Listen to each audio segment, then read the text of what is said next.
Go Island is brought to you by German Auto Import Network.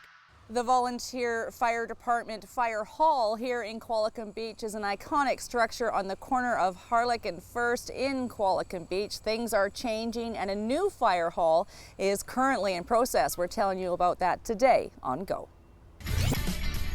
On today's show, the worst facility for BC's top team, a 1963 Lotus, and the Zombies are back for more. That and more in the next 30 minutes.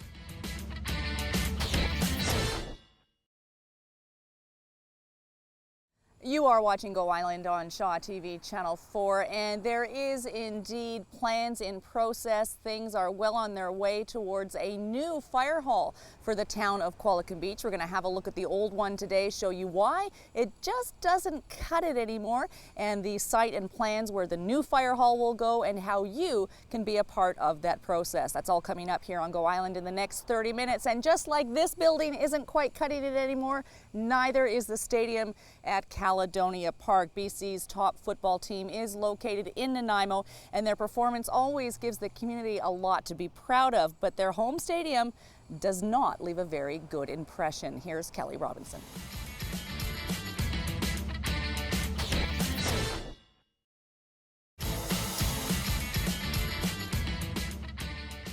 The Raiders will play in the BC Finals this Saturday at Caledonia Park. That's October the 19th against the Langley Rams for the Cullen Cup. The winner of that game will then play for the Jostens Cup against the winning team of the Ontario Conference, and the winner from that game will then move on to the Nationals to play for the Canadian Bowl. That all takes place on Saturday, October the 19th at Caledonia Park in its current condition, and Go Island will have highlights from that game for you on Monday, so be sure to catch the show then. We're standing now just inside one of the bays at the Qualicum Beach Volunteer Fire Hall. Luke Sales is the town of Qualicum Beach's Director of Planning. What is it about this particular hall that is no longer working for the community?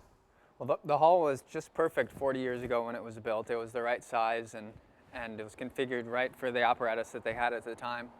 Now we have more firefighters, we have much larger trucks, and everything is squeezed together in a way that isn't really usable for the fire department. So if the truck was here, and then this is where the firefighter costumes, not costumes, but outfits are, this is how much room they have to get dressed? That's right. They're essentially changing right next to the truck, practically on the truck. And if it needs to move at the same time, accidents can happen. Something in common with Caledonia Park.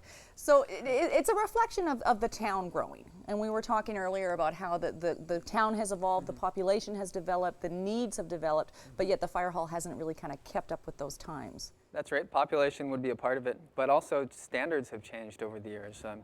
You know, we have higher expectations for what the fire department delivers, and we have changing standards for worker safety, so that we have things in place now that we wouldn't have been thinking of 40 years ago, and they require more space. They require bigger equipment.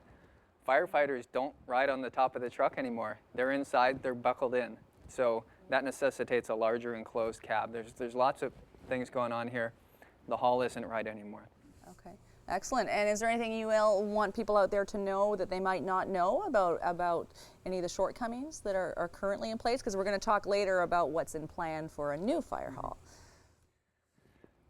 It's usability, right? And we want to create a culture and an environment here that attracts volunteers. The volunteers have always been a huge part of Qualicum Beach, and this department wouldn't work without the 30 or 40 volunteers that give hours and hours every week to make this department work. Right, and you're trying to attract those volunteers. Okay.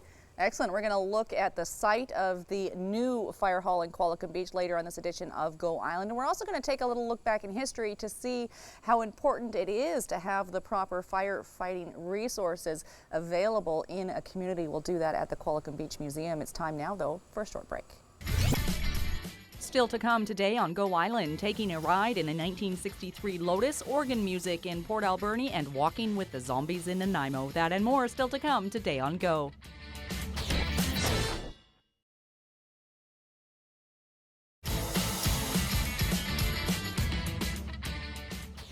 You are watching Go Island on Shaw TV Channel 4. There's lots happening here in Qualicum Beach around a fire hall. The old one is no longer sufficient. There are plans in the works that we're going to share with you a bit later on for a new one. A site has been chosen. We'll show you that site. But first, we're going to look into what it's like from a user's perspective. Ryan Lay is a volunteer here with the Qualicum Beach Fire Department. A few shortcomings? Yeah, definitely some shortcomings, yeah. What specifically, what is it like to work here? What are some of the challenges that you have to deal with every time you come in or out? I think space is the big one. It's, as you can see, it's quite cramped. We're trying to do stuff quickly and get onto trucks and stuff. There's not a lot of space. That's probably the big one. There's some others.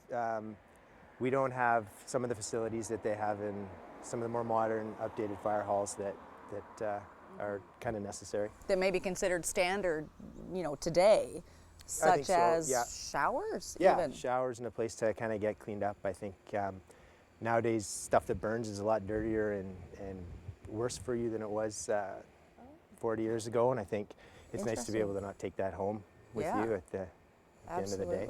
And how many hours as a volunteer are you putting in to your position here? Probably on an average week, 4 or 5 hours a week. It goes up and down depending on what the requirements are, but in terms of just training and typical response stuff, about 4 hours. And most of that's done here at the fire hall? Yeah. Okay, and how many volunteers are there in the department right now? Right now, you'd have to ask the chief. I think there is 30. About 30. Yeah. Okay, now don't quote him technically, specifically on that, but we'll go with roughly, give or take, 30 there. So it would mean a lot to, I guess, morale, but also response time, perhaps, coming out of. Oh, for sure.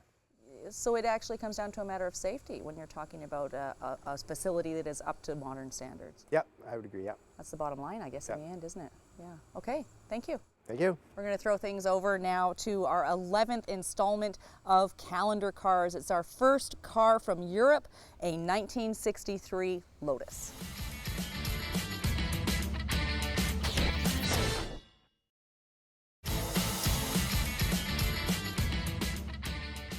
Calendar Cars is getting ready to put together the actual calendar. That was the whole concept of the series in the first place. Photographs from each of the 12 episodes that have been produced already will be featured in a calendar and then be sold with all of the proceeds benefiting a local Nanaimo nonprofit organization. If you'd like to pre-order your calendar, you can contact Rayanne LaPlante, and she's also the lady to contact if you have a classic car that you'd like to see featured in the series, which looks like it's going to continue. You're watching Go Island on Shaw TV Channel 4. We're going to pop into the Qualicum Beach Museum in just a minute to have a look at the list of major fires that the volunteer fire department here has dealt with in the past. But moving from cars and fire to music now, it might be worth the drive to head up to Port Alberni to listen to some organ music for free. Here is Nancy Wilmot.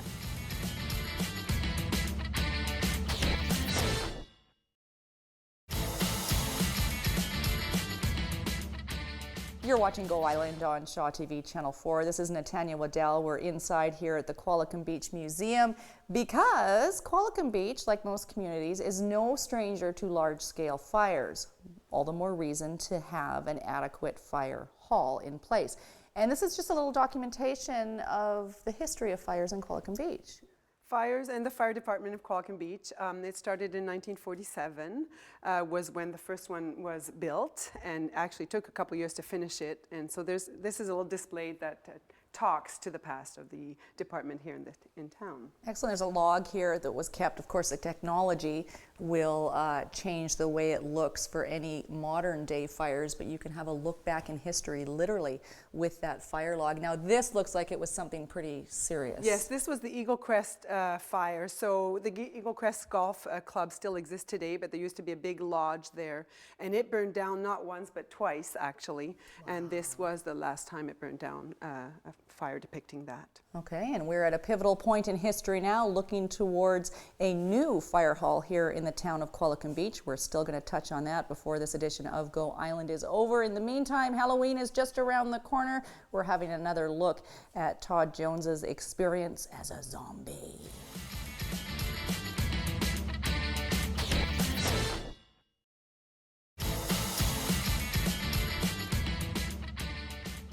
much fun to not run that story again this close to Halloween. We're almost to the end of this edition of Go Island. We're talking a new fire hall for the volunteer fire department here in Qualicum Beach, and Bob Weir is the Qualicum Beach Director of Engineering, Utilities and Airport, and this is where the new fire hall is going to be. Why here? Why here? When you talk about emergency services, it's all about response time. It's difficult for the firefighters to get to the present hall. You can see we're located right at the roundabout. This is central to the fire protection area and adjacent to 4 major arterials. They can get to or away from the site on uncongested roadways.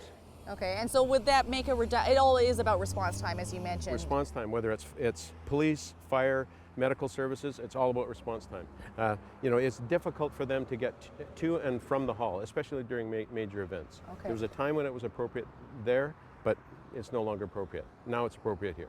Okay, now the groundbreaking is going to take place on this site sometime in May. The building is right now looking at being about 15,000 square feet with 4 drive-through bays. As far as public involvement and community engagement goes, what is left for people to participate and to get behind this project and continue to move forward? Well, there'll be more public meetings and presentations of this. We do have a good committee set up with some community representatives. I think that's been extremely important in assessing our space needs. Talk about being a central location, which is exactly where you want a fire hall to be. Yeah. No, I think that the space needs has been nailed down. It's been re-reviewed. This is the site. This is the hall we need. It's going to make a big change to the intersection here. Well, I mean, its access will be done that way, but this is not a bad place because traffic is going slow here. It can be easily handled, and they can get around it and get away whatever direction they need to go. Excellent, Bob. Thank you. Okay. Brings us to the end of this edition of Go Island. Big changes coming to Qualicum Beach. Thanks for watching this edition of Go Island. We'll see you next time.